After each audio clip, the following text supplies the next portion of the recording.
Hello and welcome to Circuit Academy. In this video, we'll be controlling a DC motor using the L293D motor driver IC. DC motors are some of the easiest motors to work with. Just apply the appropriate voltage to their terminals, and the motor will spin.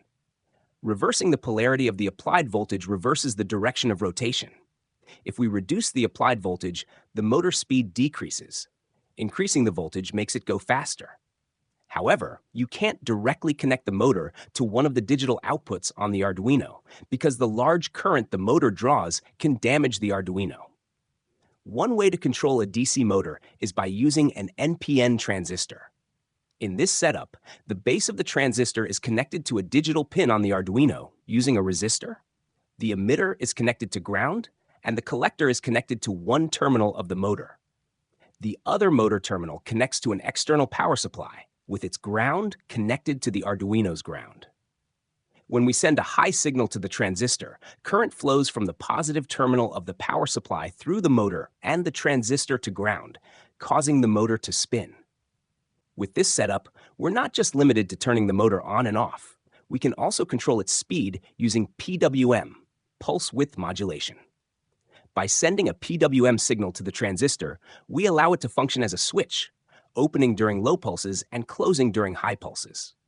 As a result, the transistor generates a signal with the same duty cycle, but with a higher peak voltage of 12 volts at the motor terminals. This allows us to control the motor's average input voltage and, consequently, its speed.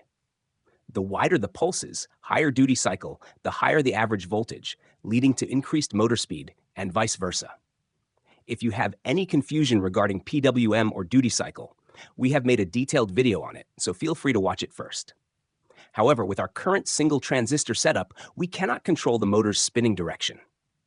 To overcome this limitation, we can use an H-bridge circuit, which consists of 4 transistors arranged in an H-shaped configuration around the motor. To simplify, let's consider each transistor as a switch.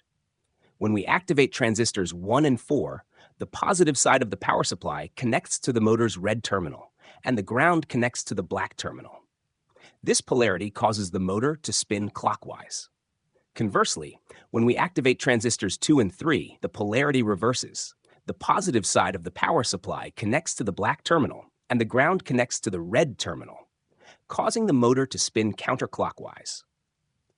Instead of building an H-bridge from scratch, we can use a motor driver IC, which has all these functionalities built in. In this video, we'll focus on the L293D motor driver IC. It can control the speed and direction of 2 DC motors simultaneously. The L293D has a supply range of 4.5 volts to 36 volts and can handle up to 1.2 amps peak and 600 milliamps continuous output current per channel, making it suitable for most small motors. It also includes built-in kickback diodes to protect against damage when the motor is de-energized. The L293D has 16 pins.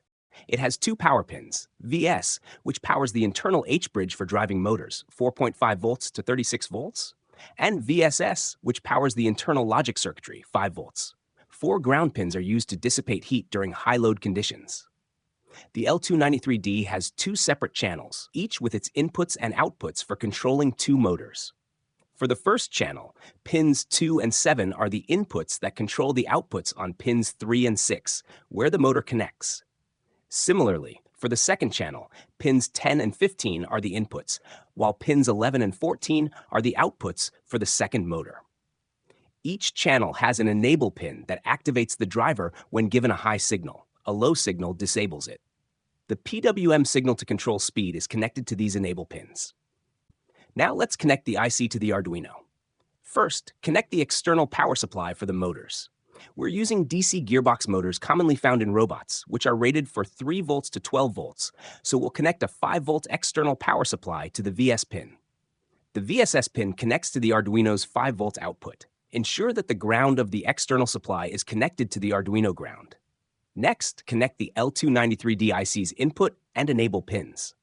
Connect the enable pin of the first channel to pin 9 on the Arduino, input 1 to pin 8, input 2 to pin 7, input 3 to pin 5, input 4 to pin 4, and the enable pin of the second channel to pin 3.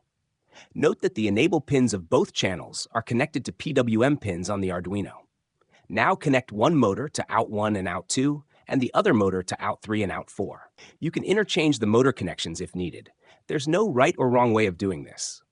Let's explore how the L293D IC operates.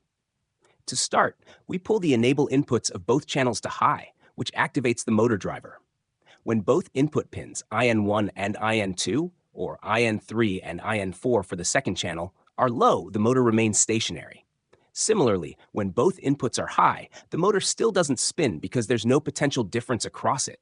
To make the motor spin, one input must be high while the other is low, creating the necessary potential difference. Reversing these signals changes the motor's direction of rotation. If we pull the enable pins to low, the motor drivers are disabled, preventing the motor from spinning regardless of the input pin's states. This is why we supply a PWM signal to the enable pins. By rapidly turning the drivers on and off, PWM effectively controls the average voltage delivered to the motor, allowing for precise speed control. Now, let's create a simple sequence where we gradually accelerate the motor in one direction to its maximum speed, hold it there for a moment, and then slowly decrease the speed back to 0 RPM. After a brief pause, we'll accelerate the motor again to its highest speed, but this time in the reverse direction. We'll hold that speed briefly, then gently ramp it down to 0 RPM. After another short pause, the sequence repeats itself. Now, let's move on to programming the Arduino. First, we declare 3 integer variables to store the enable and control input pins for the first motor. Then, we declare 3 more variables to store the enable and control input pins for the second motor. In the setup function, set all these pins as outputs using pin mode. Set the control input pins of the IC to low initially so that the motor doesn't spin, and set the speed to 0 by sending a PWM value of 0% duty cycle using the analog write function on the 2 enable pins. In the loop function, turn on the first motor in one direction by sending a low signal to input 1 and a high signal to input 2. Similarly, for the second motor, send a low signal to input 3 and a high signal to input 4. Gradually accelerate the motor by increasing the PWM value from 0 to 255 using a for loop. Inside the loop, use the analog write function for both enable pins, with the loop variable controlling the PWM value. Add a delay of 100 milliseconds to see the speed ramp up gradually. At the end of this loop, we add a 200 millisecond delay. With the motor now running at full speed, the next step is to decelerate it smoothly to a stop. To achieve this, we add another for loop with a few adjustments. First, we initialize the count variable to 255, the maximum PWM value. We then adjust the loop condition so that it continues running as long as the count is greater than 0, decrementing the count with each iteration. Inside the loop, we again use the analog write function to set the PWM value for both enable pins, with the count variable controlling the speed. Adding a delay of 100 milliseconds between each iteration allows us to observe the motor gradually slowing down. Once the loop completes and the motor has stopped, we include an additional 200 millisecond delay. Next, we want to perform the same sequence but in reverse. First, we reverse the motor's direction by sending a high signal to input 1 and a low signal to input 2 for the first motor, opposite to what we did earlier. For the second motor, we send a high signal to input 3 and a low signal to input 4, reversing its spin as well. Now, we simply copy and paste the acceleration and deceleration loops, but this time the motor will ramp up and down in the reverse direction. Upload this code to your Arduino. After the upload, you'll see the motors start at 0 speed, gradually ramp up to full speed. Hold that speed for a short period, and then decelerate back to 0. After a pause, the motors will repeat this process in the opposite direction, and the cycle will continue. That's it for this video. Thanks for watching. We hope you found it helpful. Stay tuned for more videos, and we'll see you in the next one.